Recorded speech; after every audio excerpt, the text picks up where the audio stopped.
This is also a wonderful reunion of old friends. So glad to see all of you. Kính chào quý vị. Tôi tên là Lê Quang Minh. Rất hân hạnh hôm nay được lên làm người hướng dẫn chương trình 50 năm hoài niệm và tái sinh. Đây là một chương trình để kết nối lại những cái cũ và cái mới. Năm nay tôi 71 tuổi, nên các em tôi trong ban tổ chức cũng coi như tôi là đồ cũ rồi. Old school. Nhưng đối với quý ông bà, cô bác lớn tuổi hơn, chắc quý vị có lẽ cho là cháu này có lẽ cũng hơi mới. Thôi thì xin hôm nay vừa cũ vừa mới vậy. Good afternoon, distinguished guests, members of our community and friends. We will begin our commemoration by paying tribute to our heritage and the sacrifices that have been made for our freedom. Please stand as we honor our nations with the flag of ceremony.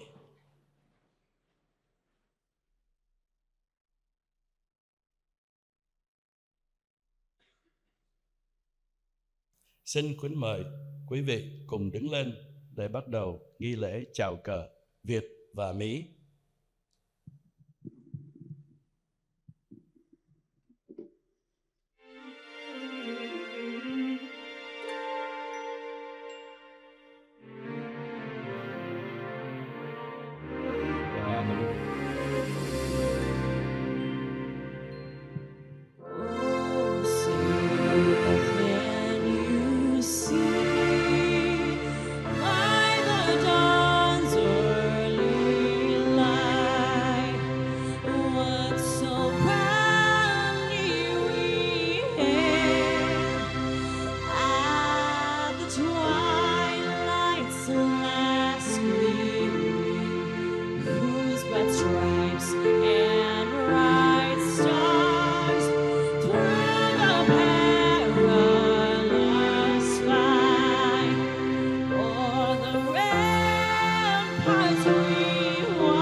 The Republic of Vietnam Anthem.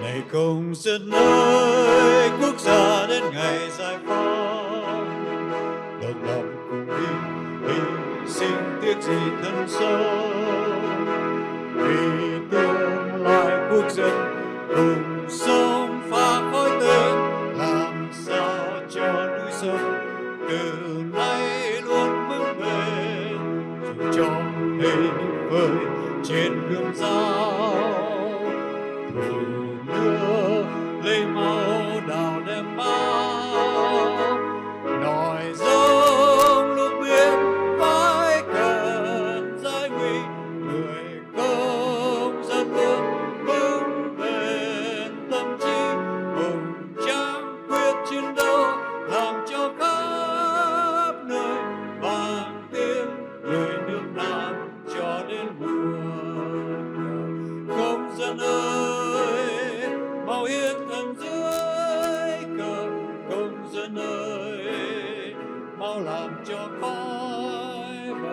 thoát cơn tàn phá, vẽ vang đồi dốc sông danh nghìn năm dòng sông lạc hồng.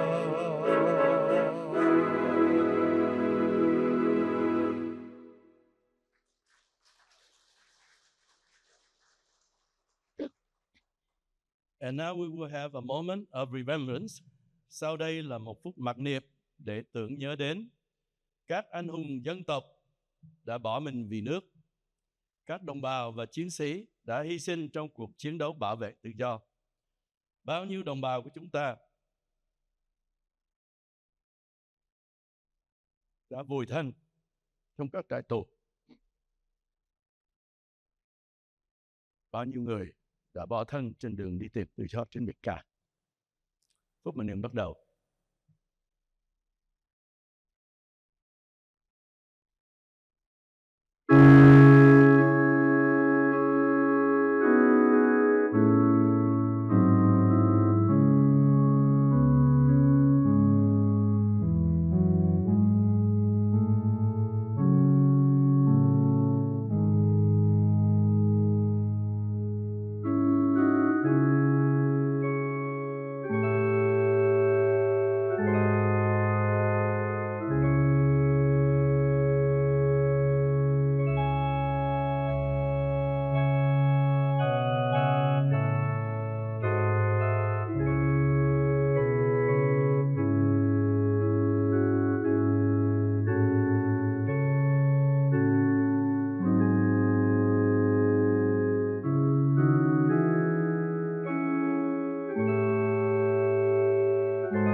Phút mặc niệm chấm dứt.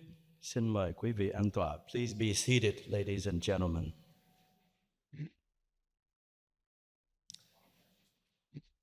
We're going to lower the video screen and show you a 7-minute video.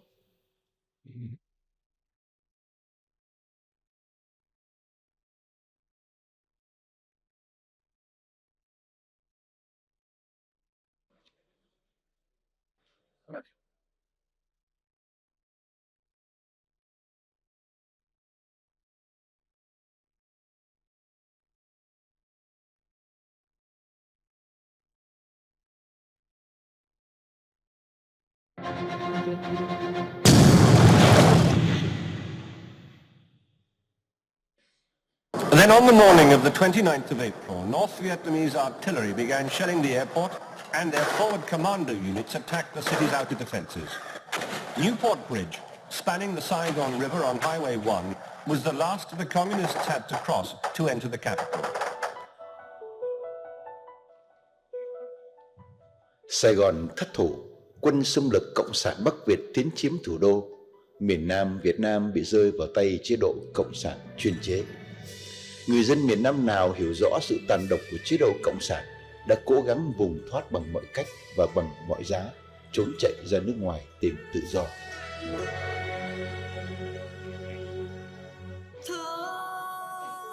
Tháng tự do lộng nước nhà Việt Nam nát tan. Tháng tự do lộng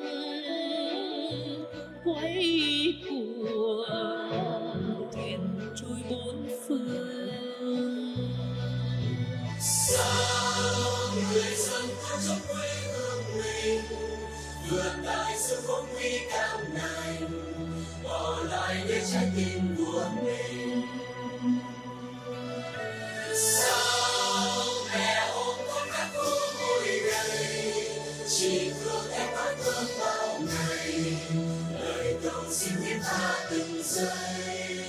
Hàng trăm ngàn người đổ ra biển Nam Hải bằng những thuyền bè, tàu đánh cá hay leo lên những thương thuyền và thậm chí tràn vào các chiến hạm hải quân vùng thoát. Những người ra đi tuy không biết sẽ phải đi đâu, nhưng tất cả mọi người ra đi đều tin rằng các chiến hạm Mỹ đang ở ngoài khơi sẽ cứu họ. niềm tin đó trở thành sự thực, và 130.000 người trốn chạy Cộng sản vào những ngày cuối tháng 4 và đầu tháng 5 đều được cứu vớt và được sang Mỹ tị nạn. Sự kiện tàu Mỹ cứu, nước Mỹ đón nhận và tin tức hàng trăm ngàn người Việt đến đảo Guam, đảo Wake rồi lần lượt vào Mỹ, loan báo trên đài VOA hay đài BBC đã tạo nên niềm tin vững chắc cho những người còn lại ở trong nước. Nếu ra khơi được, sẽ được Mỹ cứu.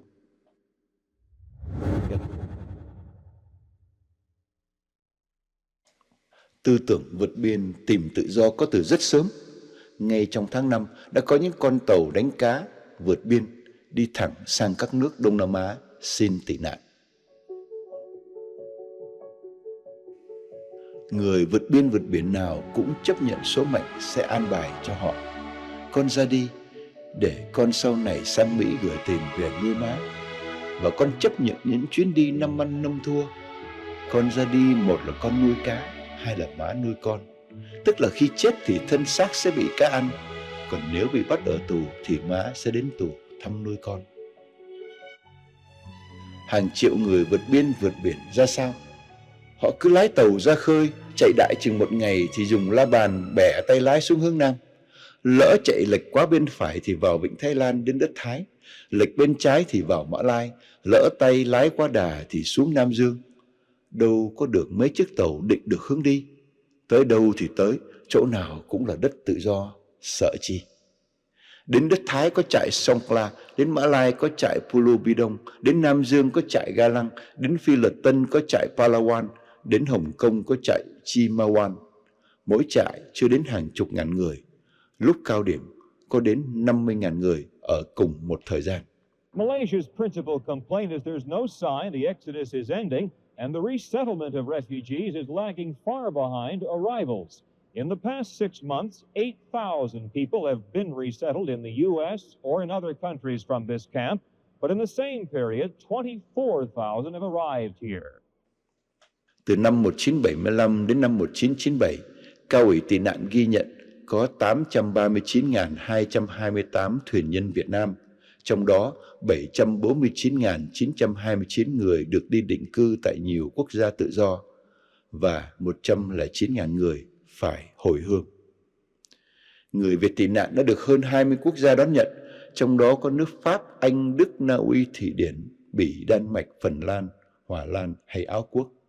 Nhưng đón nhận nhiều có nước Úc và Gia Na Đại, mỗi nước nhận hơn 100.000 người. Riêng nước Mỹ hào hiệp đã nhận đến hơn 600.000 thuyền nhân Việt Nam.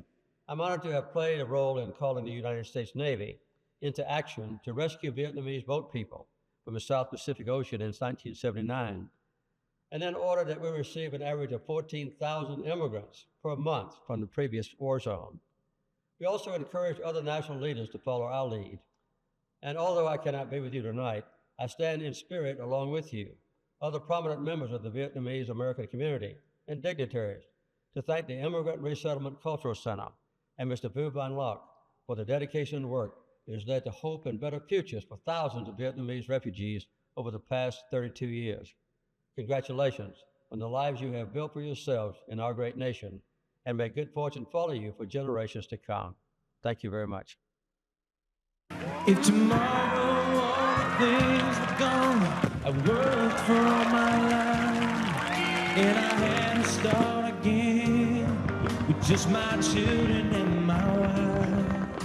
I thank my lucky stars to be living here today, 'cause the flag still stands for freedom, and they can't take that away. And I'm proud to be an American, where at least I know I'm free. And I won't forget the men who died, who gave that right to me. And I'm happy to stand up next to you and defend her still today. 'Cause there ain't no doubt I love this land. God bless the USA.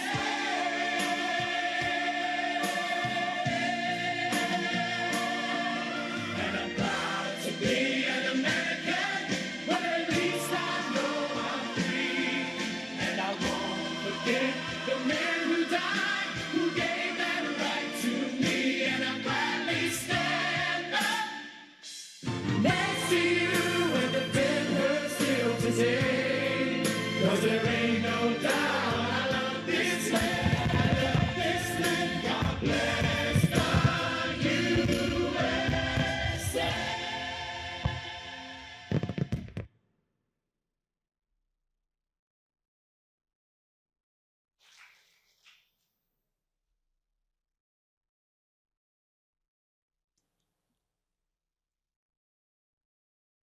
It is our honor to welcome all of you and our distinguished guests who have gathered here today. Your presence is a testament to our shared history and the strength of the Vietnamese American community. Please welcome Quynh Tran, President and Executive Director of IRCC, who will deliver the opening remarks on behalf of the Viet Museum and its mission. Xin mời cô Quỳnh Hoa Trần, Tổng Giám đốc của cơ quan IRCC.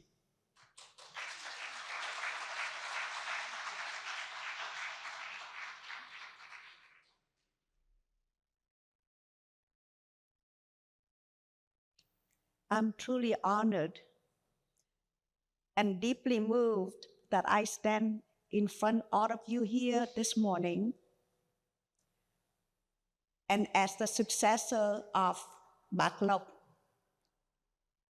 to continue the work that he started 45 years ago in the service of the community of IRCC, of the Viet Museum, and to the service of our people. Thank you.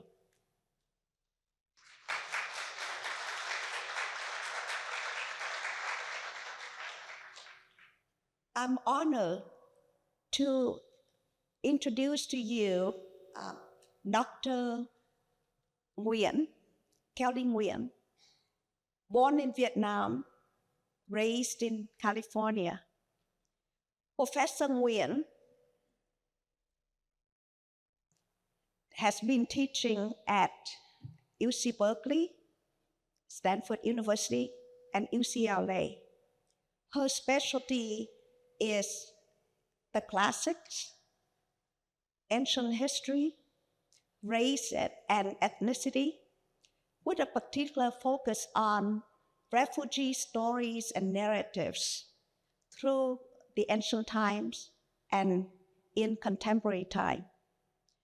So instead of me standing here talking, let me introduce to you Professor Nguyen, who so eloquently articulates the mission of the Viet Museum.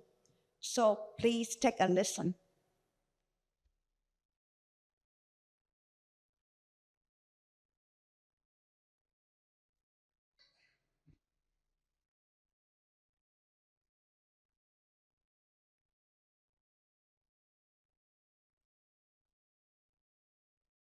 Hello, everyone. My name is Kelly Nguyen, and I'm an assistant professor at UCLA. I wish I could be there with you all today, but I'm at another event in Southern California, also commemorating the end of the Vietnam War. I would like to share a few words about the Viet Museum and why I think it's such a treasure trove for our community. While I was working at Stanford University, I had the honor of collaborating with the Viet Museum in San Jose to help curate the Vietnamese Refugee Archive exhibit. This project emerged during a time of transition for the museum, an important moment as it re-examined how its collections were being preserved, shared, and reimagined for the future.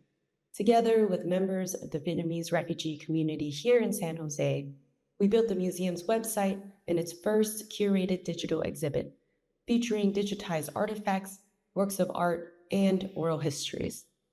Each object in these exhibits carries something irreplaceable: memory. Some were made in re-education camps, tools and gifts crafted out of necessity, out of hope. Others more painful searches for closure, like a family's return to Vietnam in search of a fallen pilot. Some are artworks crafted by refugees to process trauma, to remember loved ones, and to begin healing. These aren't just historical artifacts. They hold our community's memories of loss and hardship, yes, but also of strength and resilience. For my generation, the generation after, they reflect not only what happened to our elders, but also how they responded, how they cared for one another, how they resisted erasure, and how they made meaning in the face of displacement. That's why what has been preserved in the Viet Museum isn't just history, it's our heritage. Each item, each photograph, each document has been protected and passed forward by survivors by families, by communities who understand the importance of remembering. Learning through these objects offers something that textbooks often can't.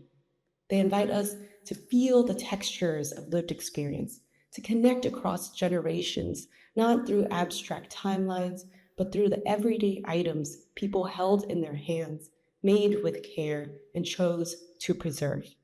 I've used these very artifacts in my classes, first at Stanford and now at UCLA, not only to teach history, but to help students understand the humanity behind it.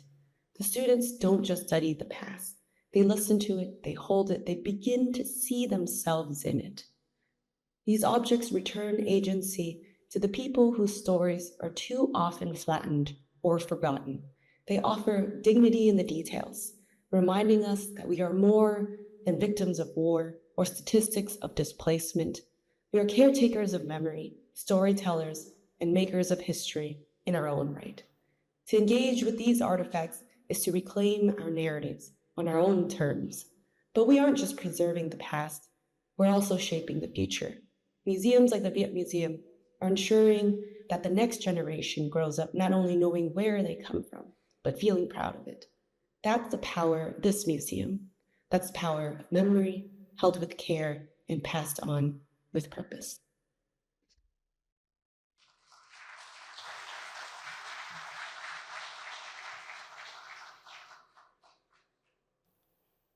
It is my honor to also introduce distinguished individuals who have been strong supporters of IRCC, of the Viet Museum, and the Vietnamese community.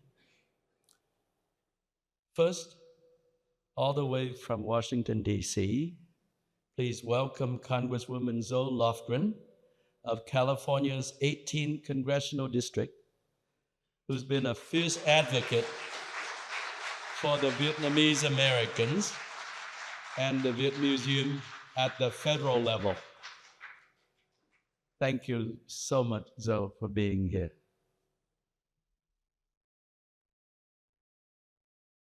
Well, 50 years, it seems like a long time ago, and yet just an instant.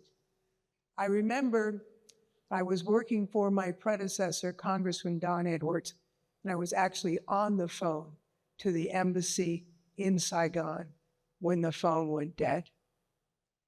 After that, we were fortunate here in Santa Clara County that so many of those who had lost everything to the communists ended up in our community. And I remember when I was on the Board of Supervisors, seeing people who had been tortured.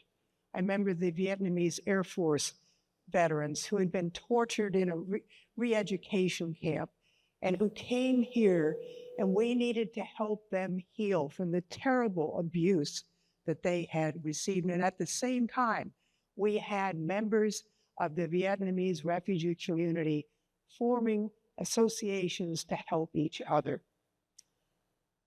Foremost among them, IRCC. And I am here today to thank someone who we all recognize for his service over these many years, Mr. Lacroix, who helped resettle people, who stood up always for freedom.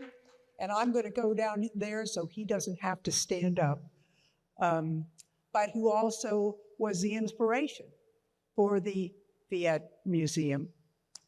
I honor him and I thank him for all he has done. And I know that his health is a little bit failing, but I believe his story is not yet over. He has more to contribute to our community, and we all owe him a tremendous debt of thanks. I also have a congressional recognition resolution for the IRCC, which I will present to him.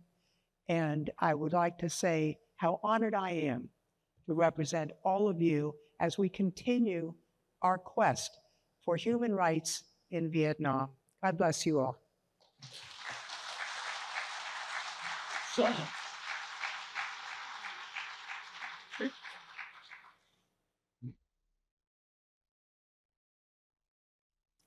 Thank you so much, Zoe. My friends, our mayor, now congressman, has also come home to us. Please welcome Sam Liccardo.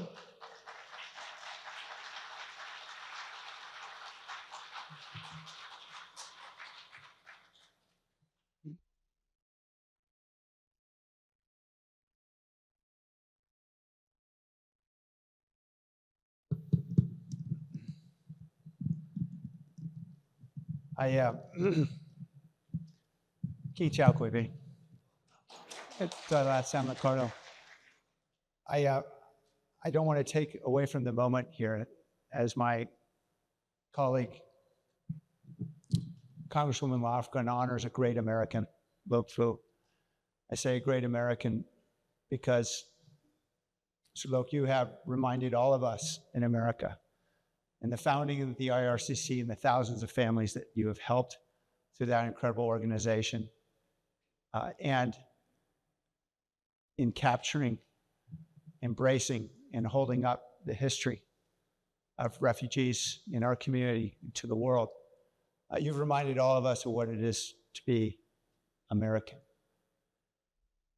How incredible this community has been to our country, how blessed we are to be the place where so many Vietnamese Americans have chosen to resume their lives, to start a new life. We have learned so much. I know that Black April is typically a moment when we honor and remember in a very solemn way. But we have so much to be grateful for as Americans, that this community has enriched us, not just because of the wonderful food and culture, economic growth, and all the things, of course, the community brings, but far more because of the spirit that has been revived, a spirit that embraces freedom, that reminds all of us who are Americans who were born here, who take it for granted, that freedom isn't free, that reminds all of us the incredible immigrant ethos that built this country, about sacrifice for our children, about risk, about the imperative that we stand up for what we believe in. I want to thank you, Mr. Vu, and I want to thank everyone here who has been part of this extraordinary experiment, which has been so wonderfully successful and has enriched our community so much. Thank you, Mr. Min Lei, for gathering us, and thank you to all the volunteers. You have taught us much about ourselves in this 50-year plus journey. But perhaps the most important lesson, and it's a lesson that's very important for us today as a country, which is that we are so much greater as a nation when we open our arms and welcome the refugee, those who are fleeing from persecution, from war, and from hardship. And I think about my own faith tradition and our recent loss of Francis, and how the passion that he had to ensure that we embrace those who are fleeing hardship and welcome them into our communities. You are a great example to all of us of what we can be together as a country. So for that, Gamun, thank you.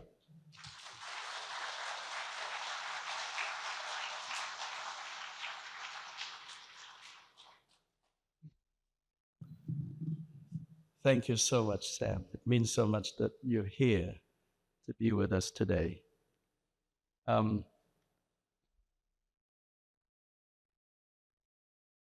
It's time to hear from our superstar, Supervisor Betty Yuen, who is the major sponsor of this program today. She is the reason that we can have this space and the resources to hold this very important commemoration event. Please welcome Betty, our Betty.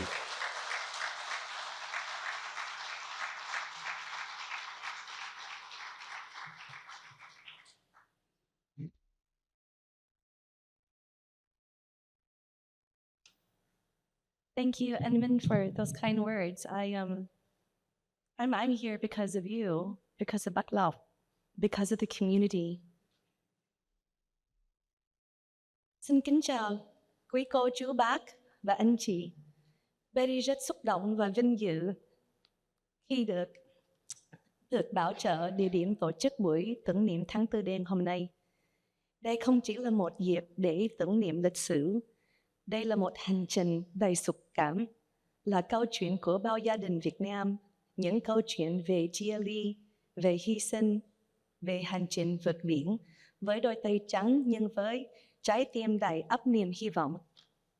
Là người Mỹ gốc Việt đầu tiên được bầu vào Hội đồng Giám sát quận hạt Santa Clara, Betty luôn ghi nhớ và trân trọng hành trình gian nan mà thế hệ đi trước đã trải qua để xây dựng cuộc sống mới trên đất Mỹ. Từ tận đáy lòng, Betty xin được gửi đến những bậc tiền bối, đến cha mẹ, đến cộng đồng yêu quý, lời tri ân chân thành nhất. Chính tình thương, sự kiên nhẫn và niềm tin của quý vị đã nâng bước thế hệ thứ hai đến ngày hôm nay. Cảm ơn quý vị đã cho Betty cơ hội được phục vụ và được đồng hành cùng cộng đồng trong hành trình đầy ý nghĩa này. Và nhân dịp này, Betty xin tỏ lòng cảm ơn Đại tá Vũ Văn Lộc, người sáng lập Viet Museum tại History Park, nơi lưu giữ lịch sử oai hùng nhưng cũng đầy đau thương của Việt Nam Cộng Hòa, để các thế hệ mai sau hiểu và ghi nhớ hành trình vượt biên tìm tự do. Betty rất là may mắn là lúc gặp đại tá lại được giới thiệu là bác Lộc, trên lúc nào cũng là kêu bằng bác. Và trong hơn 10 năm qua, bác Lộc lúc nào cũng ngồi với Betty, hướng dẫn cho Betty, giúp cho Betty tập tiếng Việt giỏi hơn và gần đến cộng đồng Việt Nam hơn.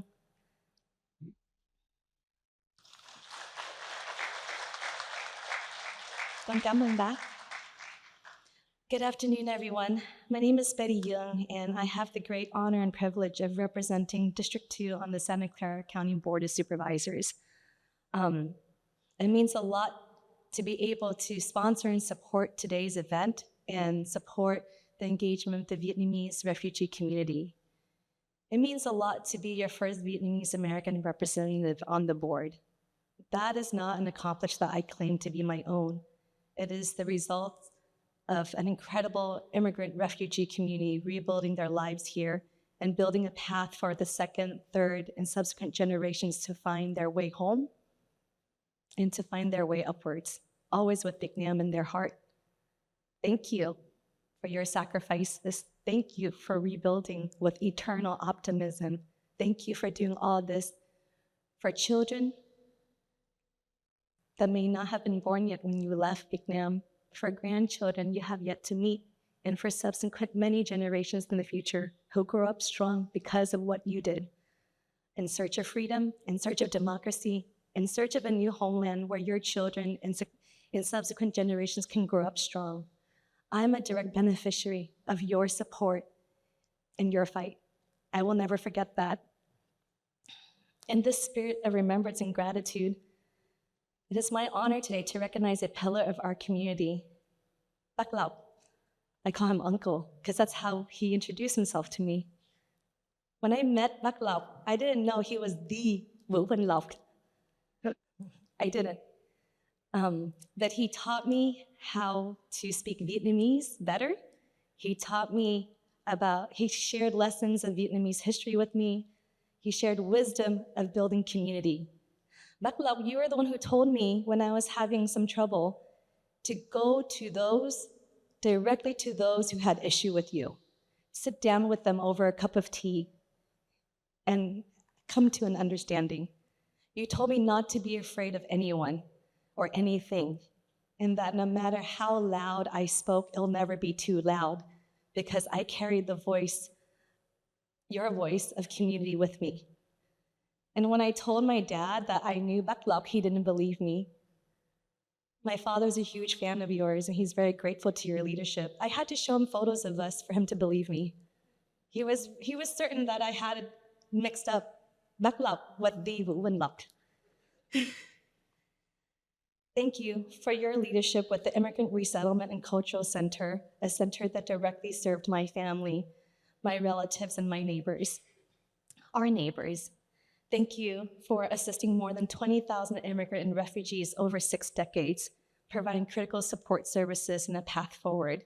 And it's my distinct privilege today to present you with great humbleness and humility, a commendation with my signature on it as the first Vietnamese American supervisor elected to the Board of Supervisors. Thank you.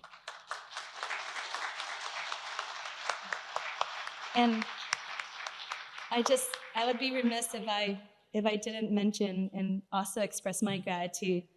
Zoe, Dave, Ash, Sam, y'all the OGs. You were supporting the Vietnamese American community when it was not maybe the popular thing to do or the most common thing we saw, but you've always stood side by side, and your names are spoken with just as much reverence in our refugee households as anybody.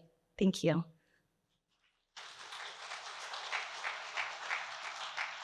We are in fact circulating a petition to name Senator Dave Cortese an honorary Vietnamese American.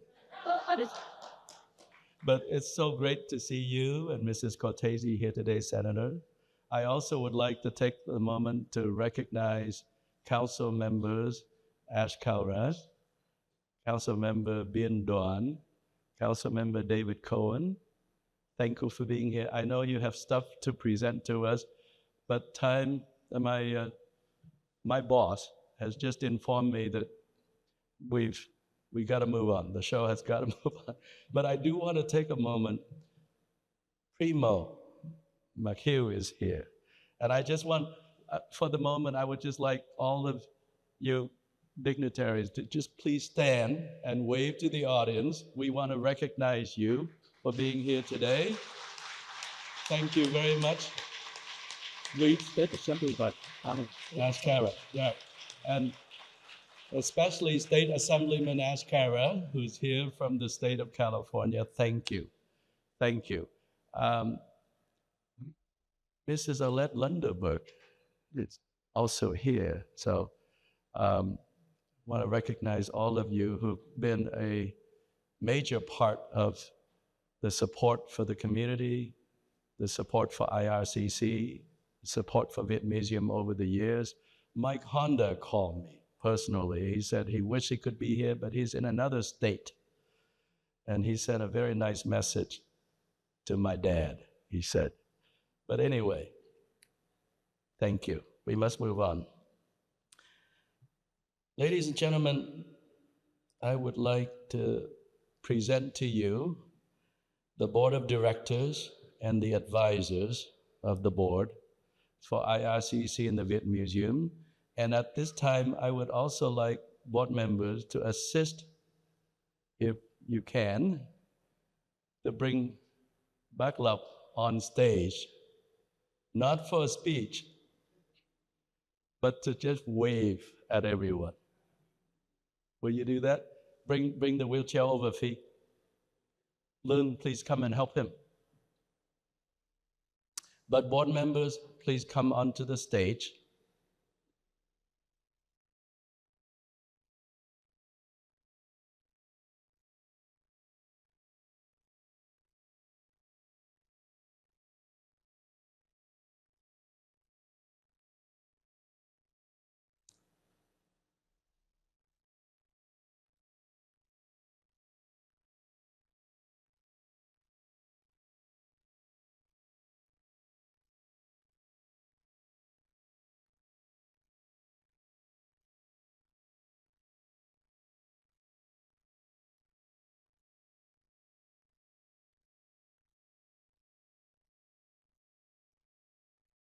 The writer Mark Twain used to say, the rumors of my demise have been greatly exaggerated. Ladies and gentlemen, this is the visionary gentleman behind IRCC and the Viet Museum over the last 45 years.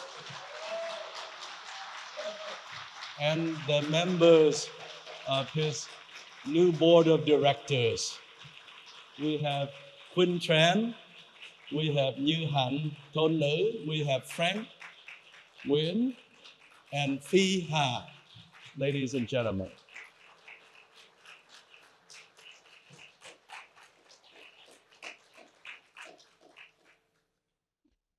And as they exit the stage, the screen will come down, and you actually get the speech from Mr. Lok Wu. You think you would get away from this program without a speech from Mr. Lok Wu?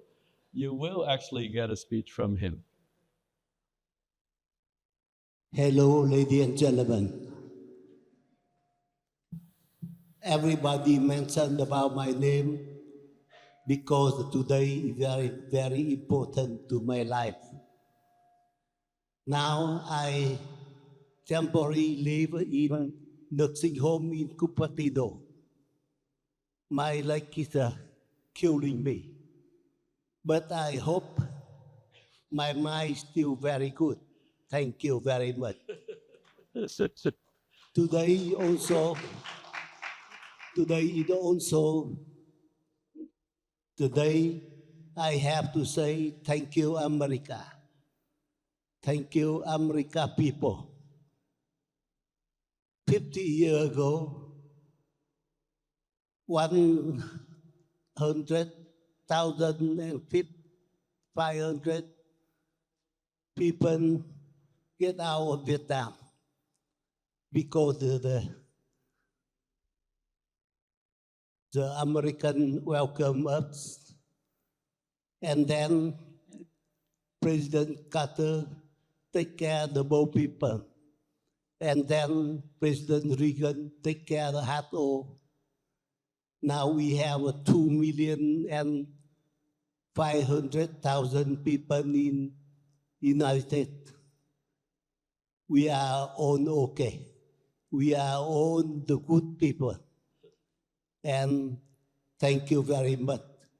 And I have some good friends in local area. We meet other 30 years ago. Thank you very, very much. Thank you very, very much. Thank you. And chào các. That's all I have to say today. Thank you.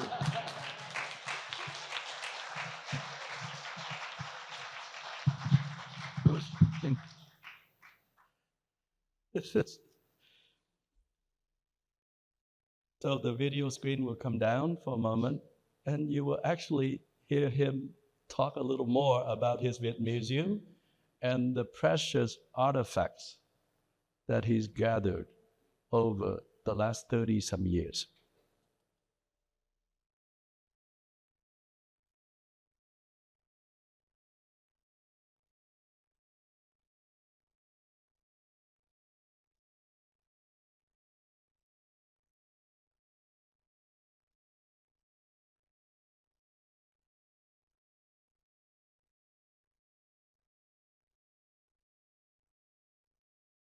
Thì có một hôm đi chợ trời Saigon, tôi gặp một cô Philippines. Cô Philippines này cô ấy bán những cái đồ lặt vặt ở trong một cái thùng 50 xu. Tôi nhìn thấy có một cái vật to đỏ, tôi cầm lên. Cái đó là cái bảo quốc huân chương của miền Nam. Tôi hỏi cô ấy là ở đâu ra cái này, thì cô ấy nói là chồng cô ấy là một người Việt Nam và ông bố chồng thì mới qua đời. Cô ấy lục tất cả những đồ còn lại của ông bố chồng để đem ra chợ trời bán, thì cái đó là một phần. Tôi nghĩ là ông bố chồng này là quân nhân và đã có những cái chiến công oanh liệt. Từ cái buổi gặp gỡ đó, tôi có ý nghĩ là mình phải có bổn phận làm ra một cái viện bảo tàng nói về những cái trận chiến tranh vừa qua, những cuộc di tản và cuộc lập nghiệp của người Việt ở tại Hoa Kỳ. Nhưng mà cái viện bảo tàng này thì nói ngay cho quý vị, không phải là viện bảo tàng 4.000 năm lịch sử. Viện bảo tàng này giới hạn từ khoảng 1950, sau đệ nhị thế chiến, trải qua đến năm di cư Bắc Nam 54, rồi 75 đi ra khỏi nước, cho đến ngày nay. Cái viện bảo tàng nhân văn nó có một cái thời gian giới hạn, đó là cái viện bảo tàng mà chúng ta nói đến ngày hôm nay. Một trong những các di sản của truyền dân và viện bảo tàng nhận được là từ tay ông bác sĩ Viet Thực Vĩ. Trong cái thời kỳ mà đầu thập niên 80 đó, là người Việt Nam đi vượt biển rất là nhiều, và biết bao nhiêu thảm kịch đã xảy ra vì báo tố và hải thám. Thì có một số bác sĩ Việt Nam đã tình nguyện đóng cửa phòng bệnh để mà đi xuống con tàu của Đức và cùng với các bác sĩ ở trên thế giới này đi vớt người vượt biển. Và ông bác sĩ Vũ là một trong những người tiên phong. Ông đã đi vớt nhiều tàu vượt biển, ông đã cầm lá cờ phủ lên trên những cái con tàu và làm cái dấu hiệu để các tàu vượt biên tới được cứu. Rồi thì trên những con tàu vượt biên đó, trước khi bị đánh chìm thì có một cái di sản là cái này, cái la bàn. Cái này rất là quý, cái này nặng và được gắn ngay, đóng đinh ngay vào cái tàu. Ông gỡ ra, ông đem về và ông tặng, là một trong những di sản tặng cho viện bảo tàng. Từ cái lúc mà viện bảo tàng mới thành lập đấy, tôi muốn giới thiệu với quý vị cái tấm lòng của những người đi vớt người vượt biển và đem lại những cái di sản như thế này. Không biết là bao nhiêu người đã chết và bao nhiêu người còn sống, còn nhớ lại những cái la bàn như thế này đã đem họ đến tự do.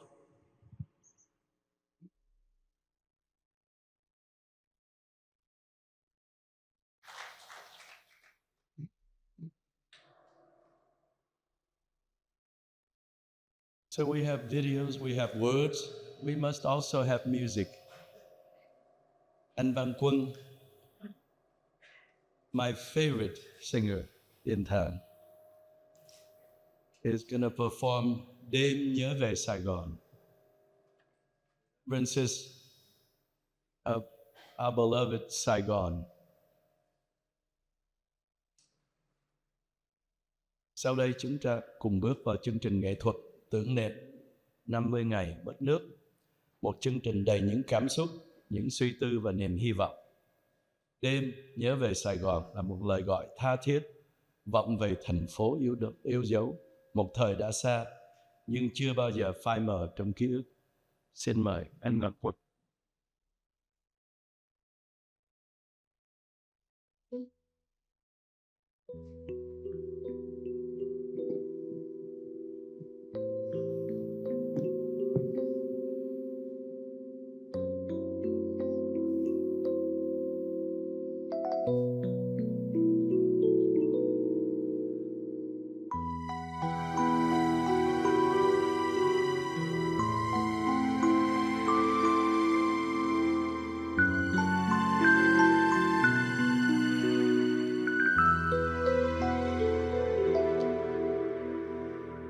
Đêm nhớ về Sài Gòn, thấy phố phường buồn xưa chưa nguôi, những con đường thèm đôi chân vui.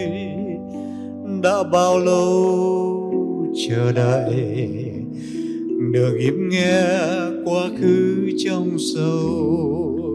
Đường chia ly vẫn ngóng tin nhau, tình lẻ loi canh thâu. Đêm nhớ về Sài Gòn, tiếng nhạc vang gọi từng ấm xưa. Ánh đèn vàng nhạt nhòa đêm mưa, ai sầu trong quán lúa. Bóng mẹ hiền mờ mờ bên sông, mắt gửi tình một trời mênh mông, gợi bao nhiêu cho cùng. Yêu mẹ một mối tình quê, yêu em từng bước tình si. Đêm đêm mộng thấy đường đi đường về.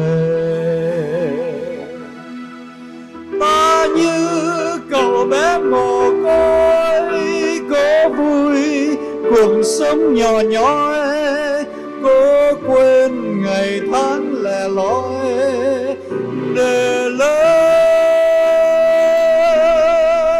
để đêm đêm nhớ về Sài Gòn, thấy mình vừa trở lại quê xưa, đã gặp người một trời yêu thương, cho lòng thêm chút ấm, thấy bạn bè thèm ngồi bên nhau, nhắc chuyện người, chuyện đời thương đau, tình chia trong đêm sầu.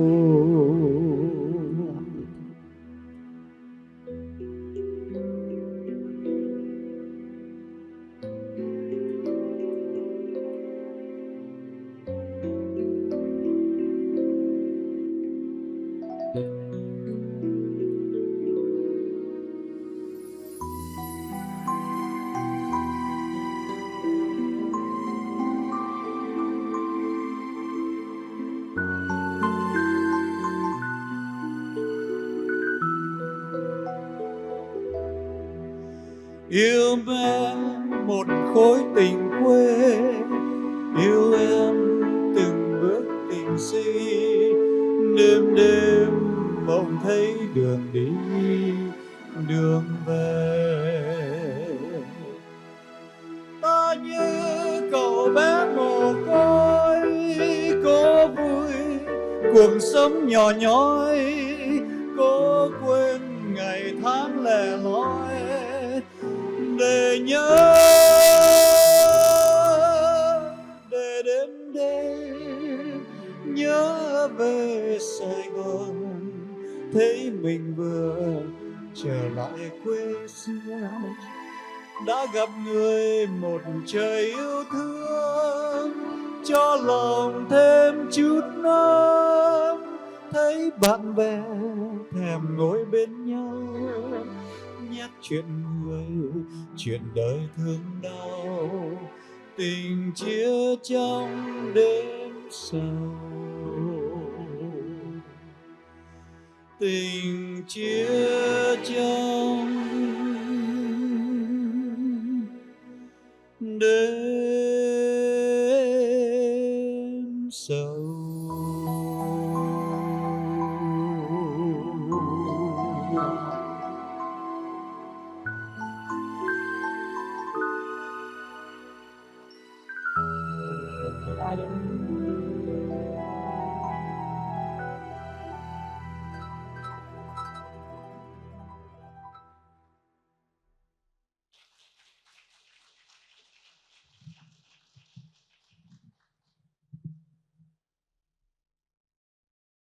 Like to introduce a poet to you. Trần Trần will come on stage in a moment. Mặc dù các tác phẩm được trình bày bằng tiếng Anh, ban tổ chức xin được chia sẻ phần giới thiệu bằng tiếng Việt để quý vị có thể cảm nhận được nội dung và tâm hồn của mỗi bài thơ. Sau đây mời quý vị lắng nghe bài thơ Scars, tức là những vết thương, của nhà thơ Trần Trần. Bài thơ kể về một người cha mang vết thẹo chiến tranh, không những trên cơ thể mà còn trong tâm hồn, và ảnh hưởng của những vết thương đó đã truyền lại cho thế hệ mai sau. Mời anh Trần Trần.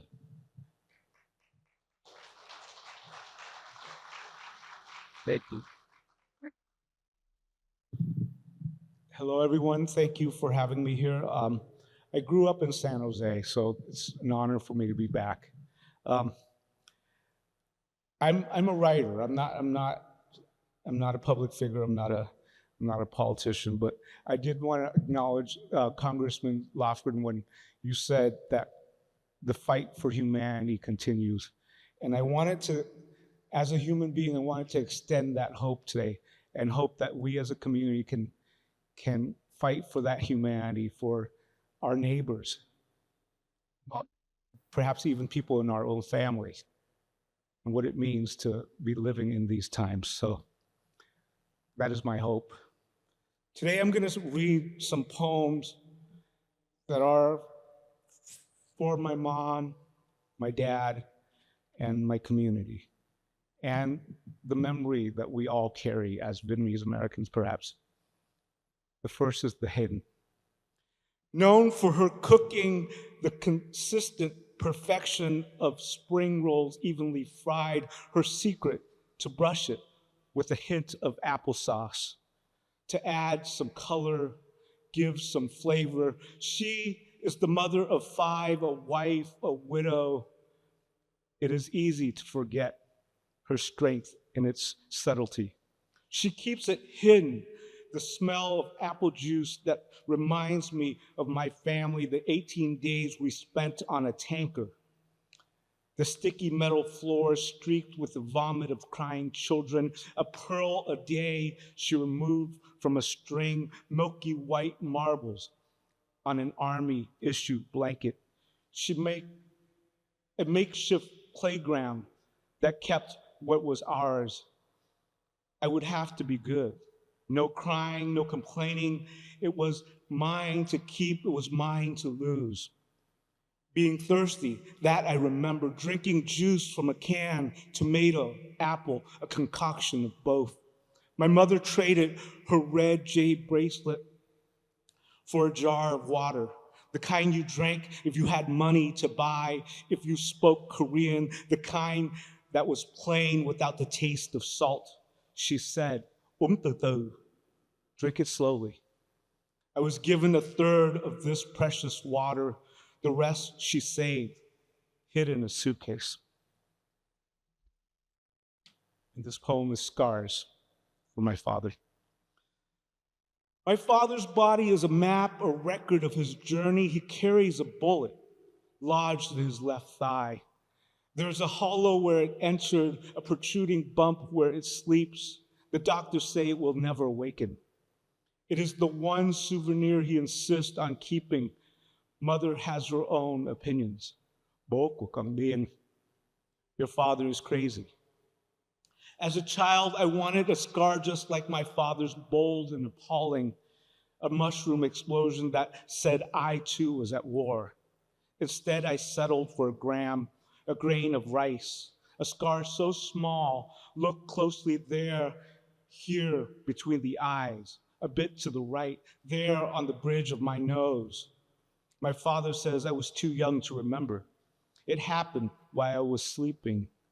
Leaking roof, the pounding rain, drop after drop after drop. And this is the last piece that I will read. It is for my uncle. He's no longer with us, and he was someone who was kind of a legend in my mind. The mistress.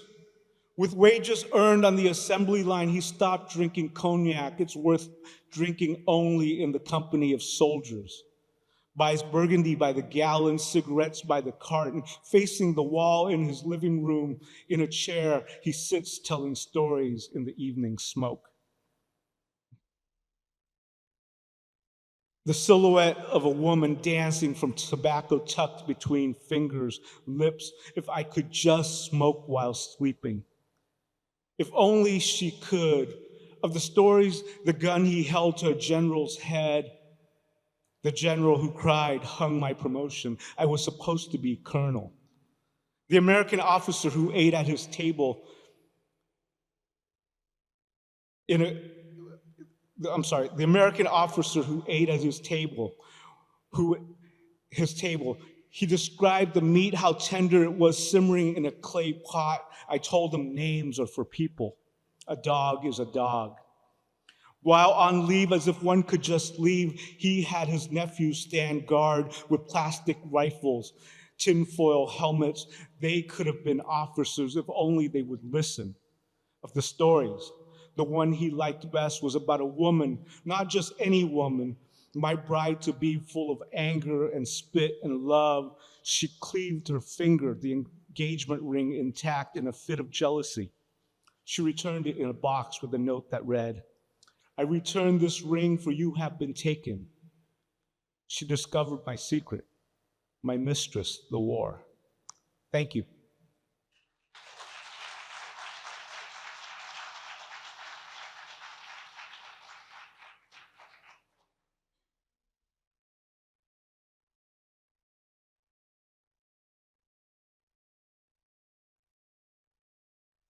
Anh Trọng Khôi.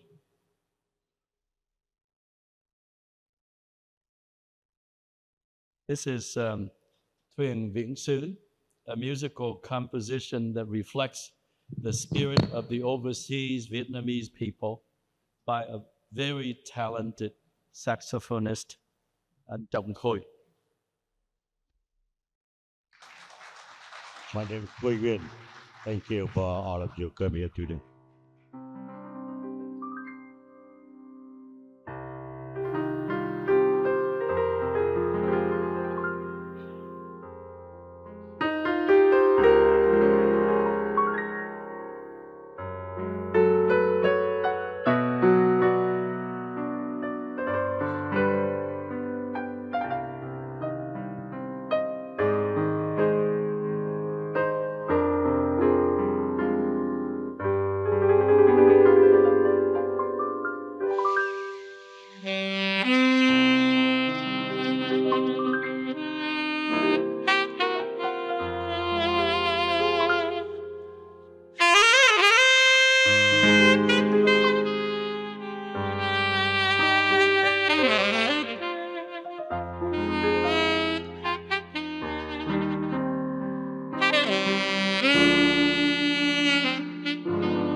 tình có thuyền viên xưa cùng nhau lên đường.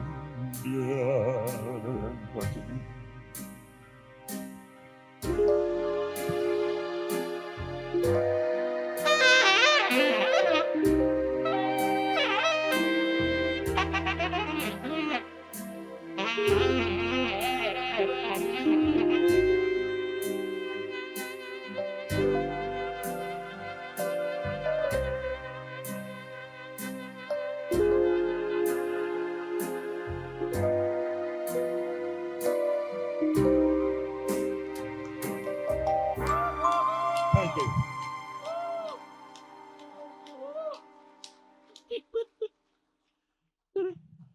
Oh man.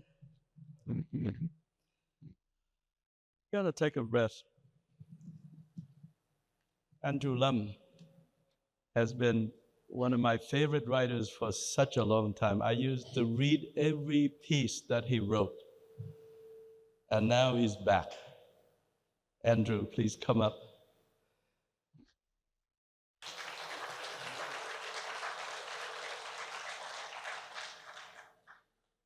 Andrew is gonna read just a little, yeah. For us. Okay. Well, all right. Thank you very much.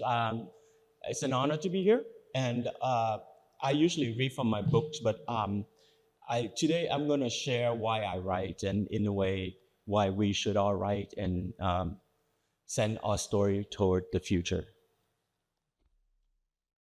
I once stood in front of a room full of high school students and read a story about the end of the Vietnam War, how I fled to America as a child, and how that experience continued to haunt and inform me when a young woman, moved by my story, raised her hand. "Can you tell me why my father never told me about that war?" she asked. "He drinks a lot, but he says little." Her father was a South Vietnamese soldier, she said, and he saw much bloodshed, but his sadness was mostly internalized, or she expressed itself with bouts of rage. "Sometimes the memories of the horror are too much to bear," I said, "and you can't find the words. But even if never spoken or shared, trauma have a way to pass on. This is why we all need to find a way to confront and process that sadness. For me, it is through the act of writing." The young woman nodded, then she broke down and wept. Her friends rushed to comfort her. The room felt silent then, but for the sounds of her weeping. It was as if in that moment it finally dawned on her that she was part of something much larger than herself, that the personal and the historical are intrinsically bound, and that the bombs that detonated on a distant land years ago somewhere and somehow to continue to reverberate in the heart of a girl born years later in America's heartland. But such is war. I watched her cry, and it reminded me of the famous James Baldwin quote, "You think your pain and your heartbreaks are unprecedented in the history of the world." And then you read. After my lecture, she came up and said she always wanted to write. And seeing me, the first Vietnamese writer she ever met, she felt somehow now that she could. At another lecture some years later, a young man, also a Vietnamese American, came to thank me afterward. As a college student, he had attended one of my readings in the past and had bought one of my books, Perfume Dreams. Apparently, that book made an impact, so much so that he made his parents read it too. I asked him, "Why didn't you tell me about how you escaped or your life in the refugee camp?" He told me. And this was their answer. "Well, I didn't want you to be haunted by our memories." But the young man wanted to know about that camp experience. He wanted to know what haunted them. "Your book," he said, "gave them permission to tell their stories. So now they promise that they will tell me everything I wanted to know." I confess that the 2 episodes above were among the most powerful experiences I have ever had in my more than 3 decades as a writer. My own sadness expressed through the written word somehow connected one generation to another and bridged that yawning gap often made of silence and hidden grief. A refugee boy who grew up angry and confused in America, I was fragmented inside, burdened by memories of the war that I witnessed as an army brat. I, who came to America at a pubescent age, became an American so quickly that after some years, it felt as if there were two versions of myself vying for attention, two distinct heartbeats. After college, instead of going to medical school as my parents expected me to, I decided to become a writer.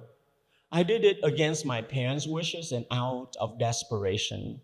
I never thought about the impact of my written words might have on future generations. I simply wanted to connect my Vietnamese past to my my American future. I simply wanted to be made whole again. So why do I tell you all of this? Because it is now 50 years since that war ended, and that refugee boy is now an American man entering old age. And the best thing I can say about war, if you went through one and survived it, is that the horror and the hurt do fade with time, especially if you work through them.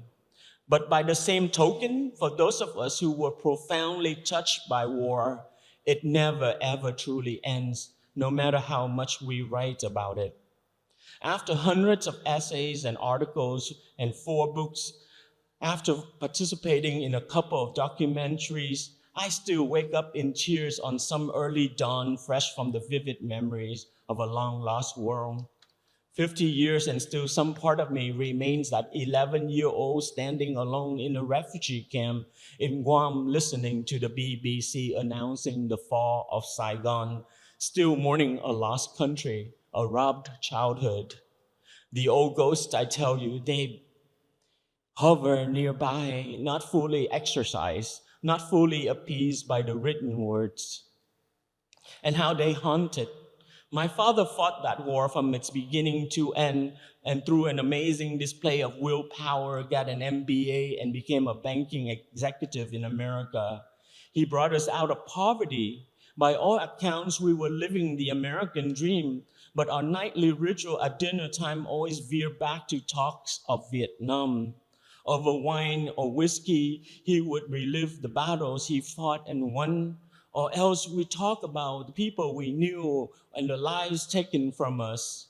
On some weekends, over drinks with his war buddies, the battles they fought were relived. Bombs fell and helicopters hovered over a battlefield and mortar shells exploded. Sometimes there were great laughter over fond memories. Other times, their voices somber, especially when speaking of fallen comrades and those incarcerated in re-education camps, and their voices filled me with despair. Our lives in America were thus contradictory. Weddings, colleges, new homes, European vacations, the American dreams realized were peppered with tragedies of Vietnam, a past that kept bleeding into the present. Our story of ascendancy in America was constantly pulled backward to a place robbed, a country gone, a way of life no more. The war erupted when my mother wept, reading flimsy, thin letters sent from relatives and friends from Vietnam, and their stories of destitution and death and their losses made our evening sobering, muted.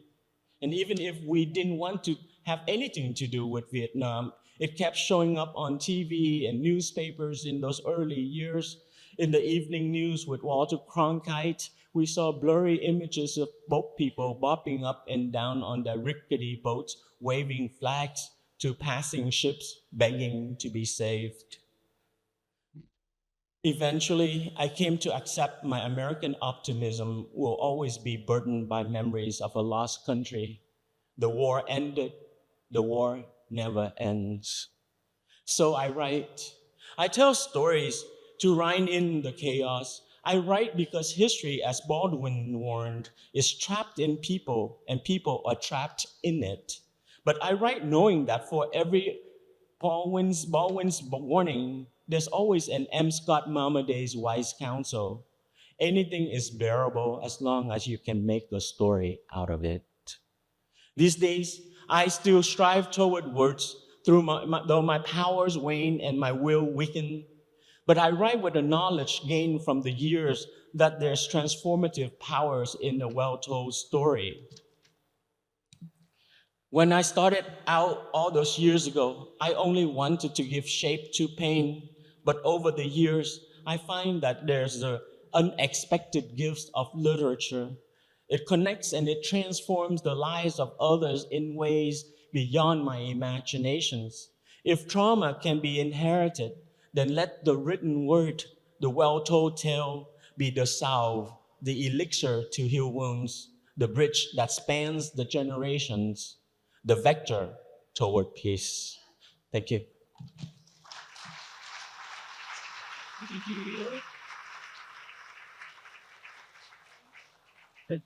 What I got from that is welcome to old age, Andrew. But we will also hear from the younger generations. Dee Jane has thoughtfully written the Vietnamese lyrics for the song Imagine by John Lennon. The song is titled Giấc mơ hòa bình, a song of hope and dreams of peace. Please welcome Dee Jane as she performs Giấc mơ hòa bình, accompanied by Đan Thanh.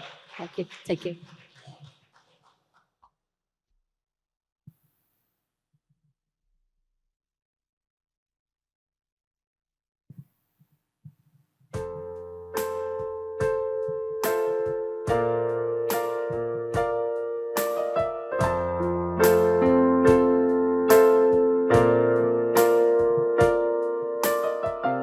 Hãy mộng mơ về một thế giới yên vui, ngày qua bình an vắng bóng chiến tranh, tình yêu tỏa hương dưới mây xanh. Bạn hãy cùng tôi nắm lấy tay, đời sẽ bình yên nếu chúng luôn yêu thương nhau mãi mãi. Hãy thường mơ về những giấc mơ,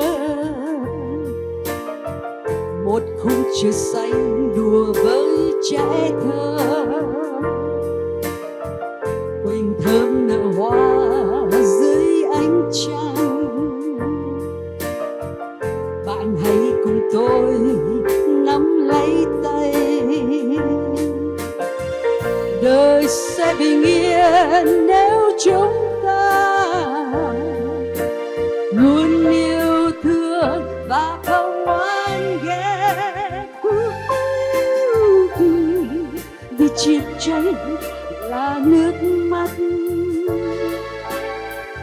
địa ngục oán than thế giới không người. Hỡi nhân gian đầy lòng nhân ái, hòa bình ơi chung dưới bầu trời.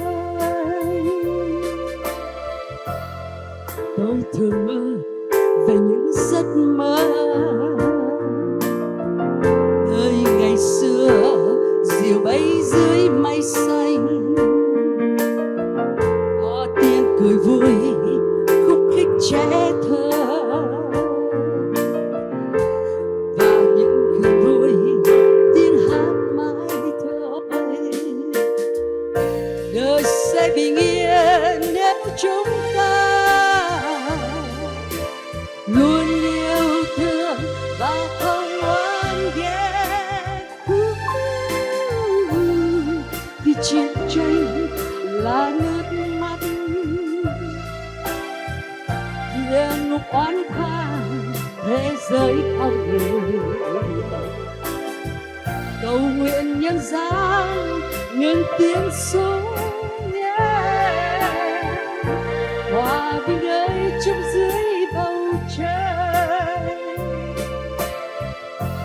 marching down, no heaven is easy if you try. No hell below us, above us only sky. Imagine no people living for today. Ooh, you may say I'm a dreamer, but I'm not the only one. I hope someday you will join us, and the world will be as one.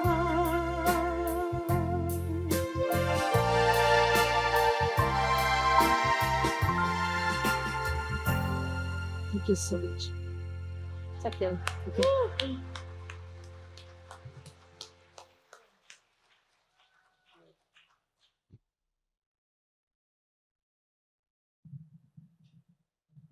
I'm really impressed with this next artist. She's a visual artist, Trinh Mai, and yet she has captured the essence of the Vietnamese experience through her art. Really tough to do. Trinh Mai will read from her work, offering insight into the intersection of art, memory, and identity. And there's a video being played on the side screens, so you could actually see some of her art as you hear her talk about her art. This is Trinh Mai, everyone.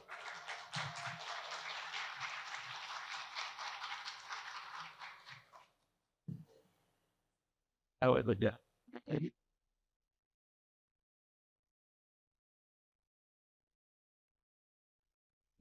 Hi. Chào cô chú, anh chị em. My name is Jing Mai, and I'm a visual artist. I'm choosing to stand here so I can see the images, so I can describe them to you. It's such an honor for me to be here and to share in this life with you. I haven't even started. Chị Gwen, thank you so much for the invitation. I love you, sister. A lot of my work focuses on the intersection of life, faith, and survival.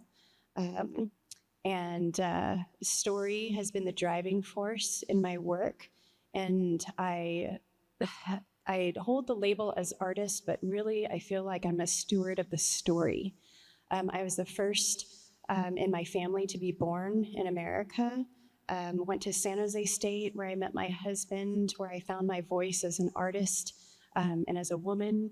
And I'm just so grateful for all I've inherited. And I do very much recognize my inheritance to be able to choose to make a life and a living as an artist, and to be able to voice myself freely in the medium that I find is most effective. The Freebirds. This image here is, I can't even remember the title of it, but I can tell you what it's about. There's the Freebirds. This piece is actually out there in the lobby if you have time to take a look. Because I was born here, it is really important for me to absorb the history of my predecessors and of my family, my husband's family, so that I can remember my privilege. There's plenty in this world and in this life to complain about, but when I return to that place and make art about it as prayer and meditation, I find myself extremely grateful, sometimes too grateful to be angry. There's also a lot to be angry about. These free birds here were made using textiles, some of which I inherited from my grandmother. that she bestowed upon me. And they're stuffed with cotton that were harvested from the farms that my husband and his family worked on when they first came to America.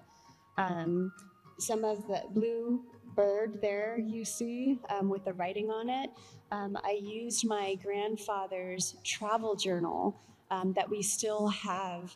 And in his handwriting and in English, very interestingly, it said, left Saigon, April 30th, 1975 at 2:30 p.m., arrived Subic Bay, May 8th, 1975, arrived Indiantown Gap, Pennsylvania. And it was all in his handwriting and written in English, which I thought was so interesting. Here, a lot of my work speaks on how my family history and our collective history weaves its way into the present. Immigration is something very dear to my heart, understanding why people choose to migrate and why they feel a need to migrate. And to echo what Anh Jung had spoken about, about trying to understand, better understand humanity and why we choose to flee. And how many of us have been welcomed because of that compassion. And so I just want to thank you for allowing me to be here and to share in this moment with you. And these wars, like Andrew had also spoken about, they have continued. This migration has happened since the beginning of time and continues to happen. And I'm so grateful for my family's choice to leave all they had to fight for my freedom before I was even a part of this world. So thank you so much. Bless y'all.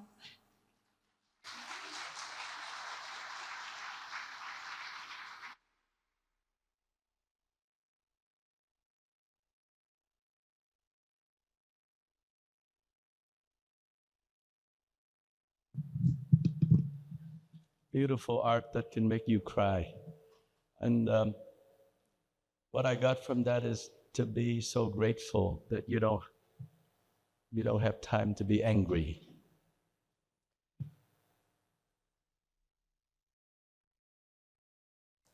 Đàn tranh is a traditional Vietnamese instrument that carries with it the history and soul of our culture.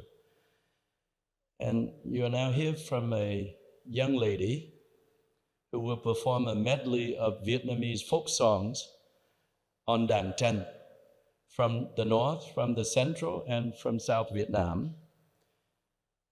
It is Clara at the đàn tranh instrument with a song of friendship, peace, and community.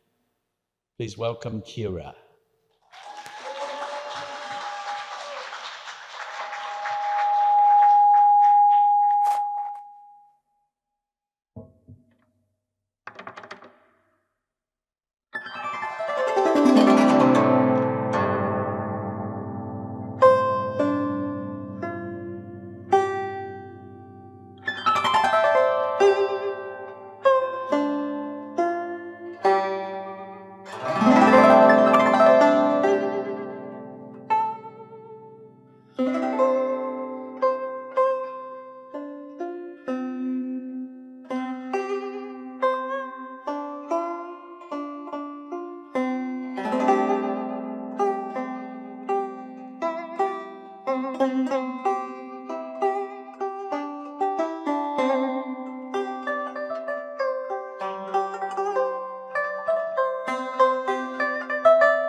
We're going to bring the video screen down for a little bit to show you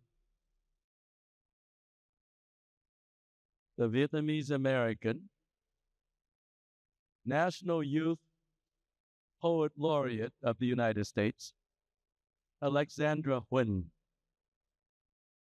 Kính thưa quý vị, kế đến là bài thơ The Nail Salon của thi sĩ trẻ Alexandra Huỳnh. Một tiếng nói trẻ trung nhưng đầy chiều sâu.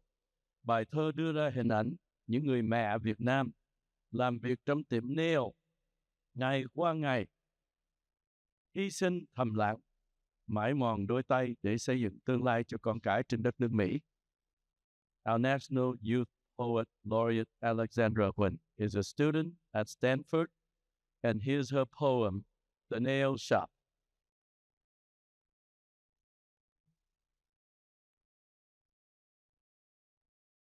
Welcome to the nail shop. Service never fails. Bring your business and we promise to leave you with fine nails. Allow me to take you around. I may not work at the nail shop, but I have witnessed it. Seen how my auntie's fingerprints have become worn away in acetone in exchange for your pristine hands that look like they've never done a day's work, but that's how you like it. Leave the dirty work for the cleaning ladies. They already fling around broken china with their tongues. Ought to learn how to pick up after themselves. Con gái này có mũi giống heo. It sounds foreign, so assume the worst and sit satiated knowing their living sits comfortably in your purse. Would you like a demonstration?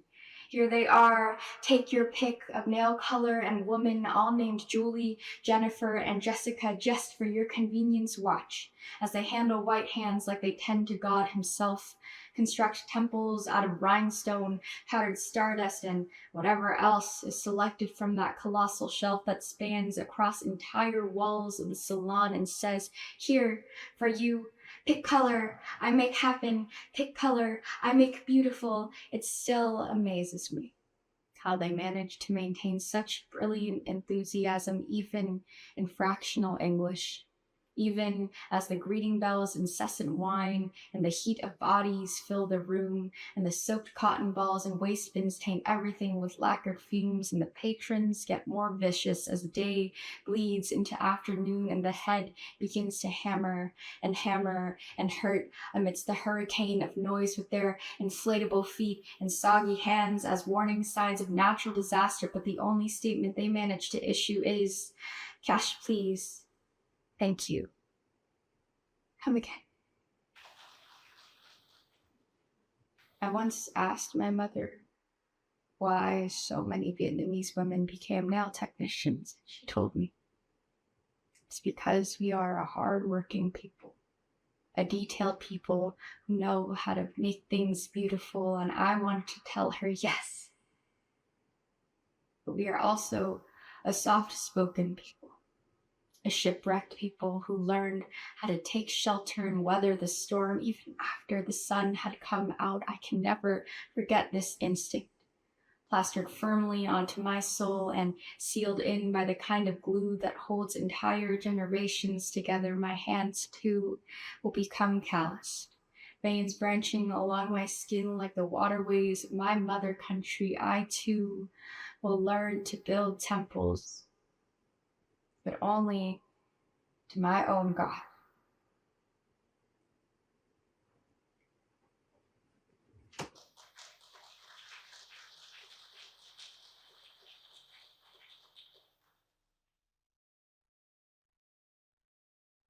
Hello, ladies and gentlemen. My name is Vincent Pham, and I am a proud Vietnamese American youth.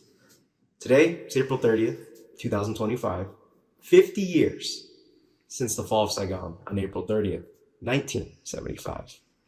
As Vietnamese Americans, we are in a unique position to have the cultural upbringing of our Vietnamese culture from our boat people, refugee parents, grandparents, and family members in combination with our American culture from this country, the United States of America. Despite 50 years passing, many Vietnamese refugees are still traumatized by the horrors of the war and by communism. Still, I know that Vietnamese people are resilient. They strive every day since their arrival in this country to start anew, to better not just their lives, but for their families too, such as myself. Therefore, it is imperative, important for young Vietnamese Americans like myself to continue to bridge this divide between cultures, to remember and to teach our proud Vietnamese history, our unique history to future generations, and to honor the sacrifices of American, Australian, South Korean, South Vietnamese service members, and to honor the sacrifices of our boat people and refugee family members. Thank you. Hi, my name is Jimmy, and I am the son of two Vietnamese refugees who came to the States as boat people in 1979 and 1981, I believe. I think the journey that my parents took from Vietnam to the U.S., risked their lives on an ocean, and going forward so that future generations may benefit. And I am the benefactor of that. That's something that drives me intensely. It drives my brother intensely, my wife as well. Her family also came from Vietnam. It drives us intensely to capitalize on the opportunity that has been handed to us in growing up in the United States. We have the opportunity. We didn't have to deal with any of those things. And so it gives us the motivation to honor the legacy of our parents and to work hard to succeed and to really just show that, for mom and dad, their sacrifices were not in vain, and that we honor, we understand what they did for us, and we are grateful for that, and we do our best to carry on their legacy with pride. Yeah. 50 years ago, I was just 3 years old, one of 4 children. My baby brother was only 6 months old. I remember my mother cradling him in her arms. My grandparents came too, along with 50 other relatives and friends. I remember us leaving Vietnam just a few days after the fall of Saigon and climbing into a small fishing boat and sailing into the unknown, clinging onto only hope. We didn't know where the sea would take us.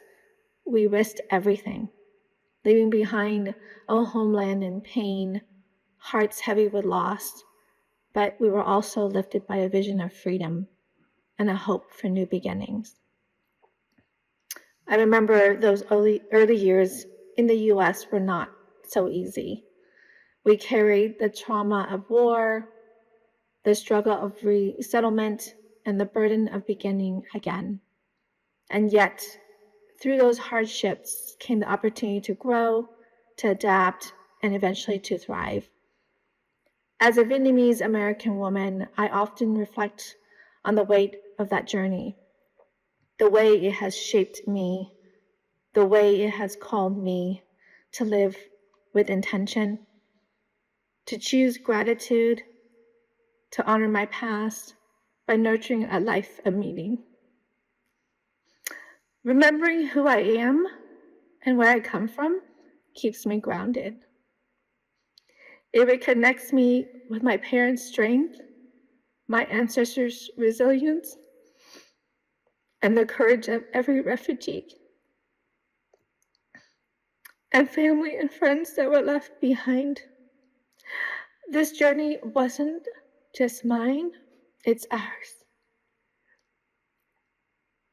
And remembering those in the past and people and honoring the people today in the present who have made it possible. Being here today at the Viet Museum brings this full circle for me. This place exists because of the vision of my great uncle, whom I call Ông Lộc. His legacy is a gift, a space for reflection, remembrance, and pride, a place where our children and future generations would always remember the heroes that risked their lives so that they can feel the spirit of Vietnam as they create their way into the world. Hey, we're here on the 50th anniversary of the end of the war in Vietnam. And for all of us who lived through that time period, we know how important it is to remember our past. If we don't remember our past, who will? And so that's the work of the Viet Museum. It's my work as a writer. It's the work that I do for my own arts organization, the Diasporic Vietnamese Artist Network. It's so crucial to engage in the work of remembrance, especially in a country like the United States, which likes to forget difficult things. By remembering, we also renew ourselves. By remembering, we know that things have ended, but by remembering, we know that those ends lead to new beginnings.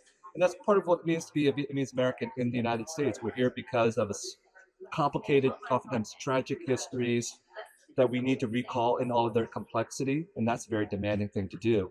But we shouldn't be trapped by the past. We should turn to the past in order to understand our present and try to figure out what kind of new directions we can take so that we don't repeat the mistakes of the past, and hopefully we can renew ourselves in positive ways that will reshape ourselves, our Vietnamese community, the United States, and Vietnam.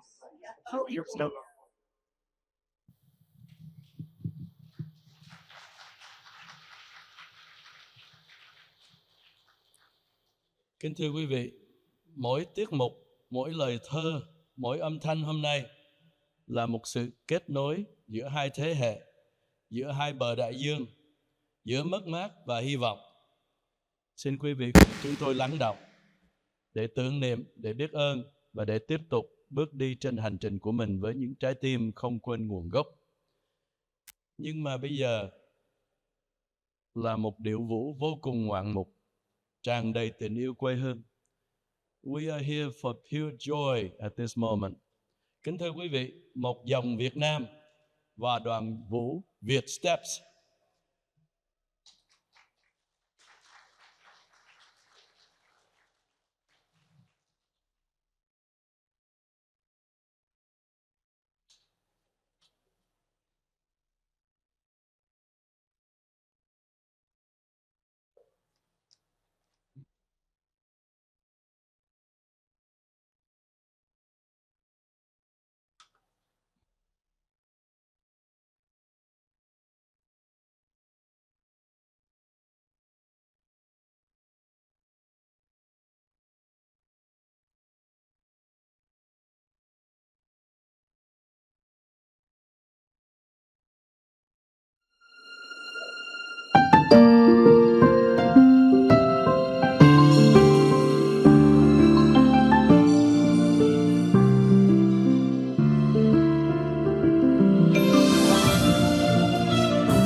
Ai đã ghim vào những thân tre bao ký ức xót xa hơi mẹ, ai đã xua ngồi những dòng sông cùng em á chạy về hướng đông, còn đã vẽ hình hài quê hương qua những khúc hát ru của mẹ, còn bao nhiêu lời ru con vẫn chưa được nghe.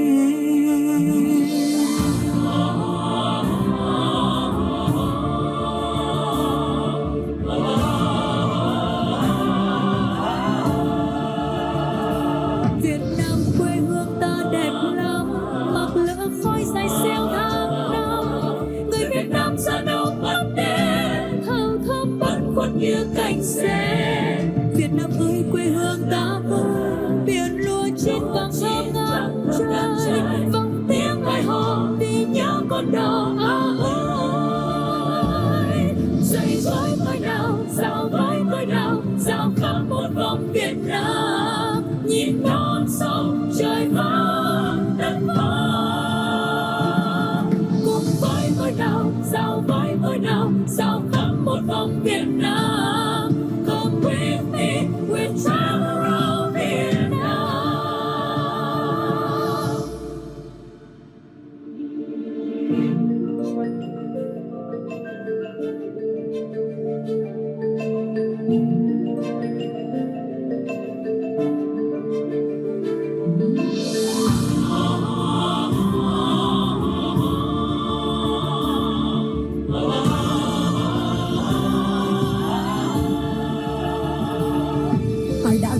Những thân tre xót xa hơi mẹ.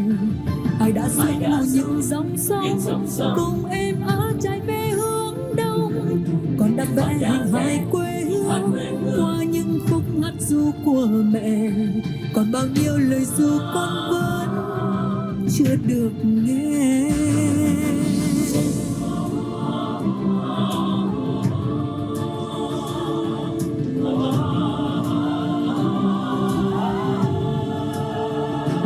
Việt Nam quê hương ta đẹp lắm, mặc lửa khói dài xeo tháng năm. Người Việt Nam ra đâu bằng đèn, thao thơm vẫn phất như cánh sen. Việt Nam ơi quê hương ta ơi, biển lúa chín vàng thơm ngát trời. Vòng tiếng ai hò vì nhớ con đầu áo ơi.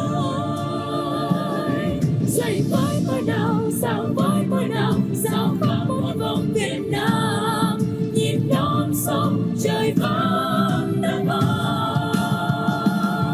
Cùng với tôi nào, sao với tôi nào, sao khắp một vòng Việt Nam. Come with me, we'll travel around Vietnam. Cùng với tôi nào, sao với tôi nào, sao khắp một vòng Việt Nam. Come with me, we'll travel around Vietnam. Come with me, we'll travel around Vietnam.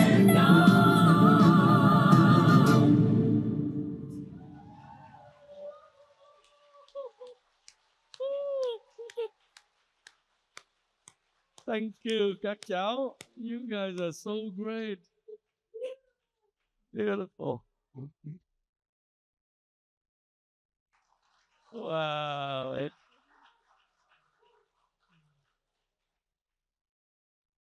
Well, this brings us to the last part of the program. As we come to the conclusion, we invite all of our performers and project volunteers to join me on stage for a final collective tribute to Vietnam. Together, and we invite you in the audience to join us, we will sing Vietnam, Vietnam, to celebrate the strength and the spirit of our people and our unbroken connection to its culture and heritage. Please join us in this final performance. So I'm going to actually call you, all right? Thu Sương, if you're here, come on up. DJ, Anh Trọng Khôi, Trinh Mai, Văn Quân, please join us. Anh Thư, Quinn, Như Hạnh, Frank, Tuấn, Hoa, Mỹ Hà, anh Tiếp. Đây. Valerie, Hùng, if you guys are here. Mai Chang, Jenny. Come on up, you guys. T, come on up. Yep.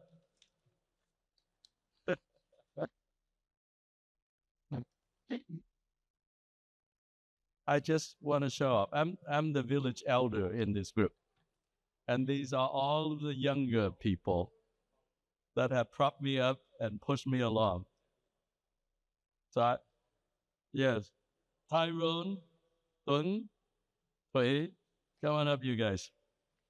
Hey, Vietnam, Vietnam. All right.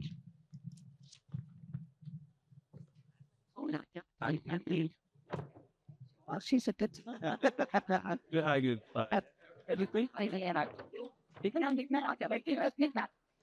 Yeah. You got? Very good.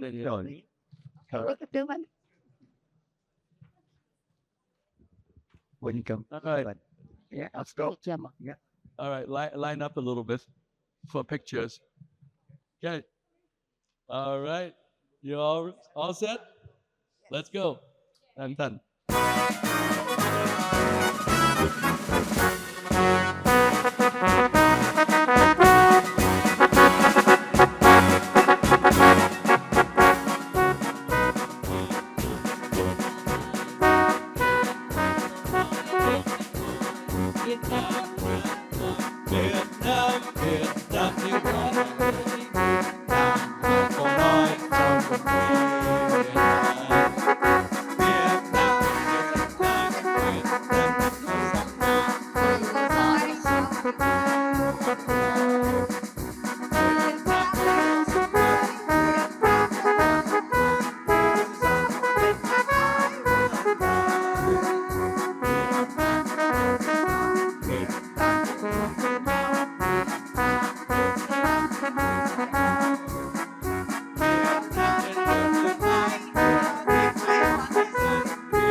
ladies and gentlemen, that's a wrap for today's program in here, but the reception is waiting for you out in the breezeway. We have food, we have drinks, we have photography exhibition, we have a world-famous photographer happy to take your portrait, complimentary. We have art exhibition. We have book signing by your favorite authors. Come and have some fun with us in the breezeway.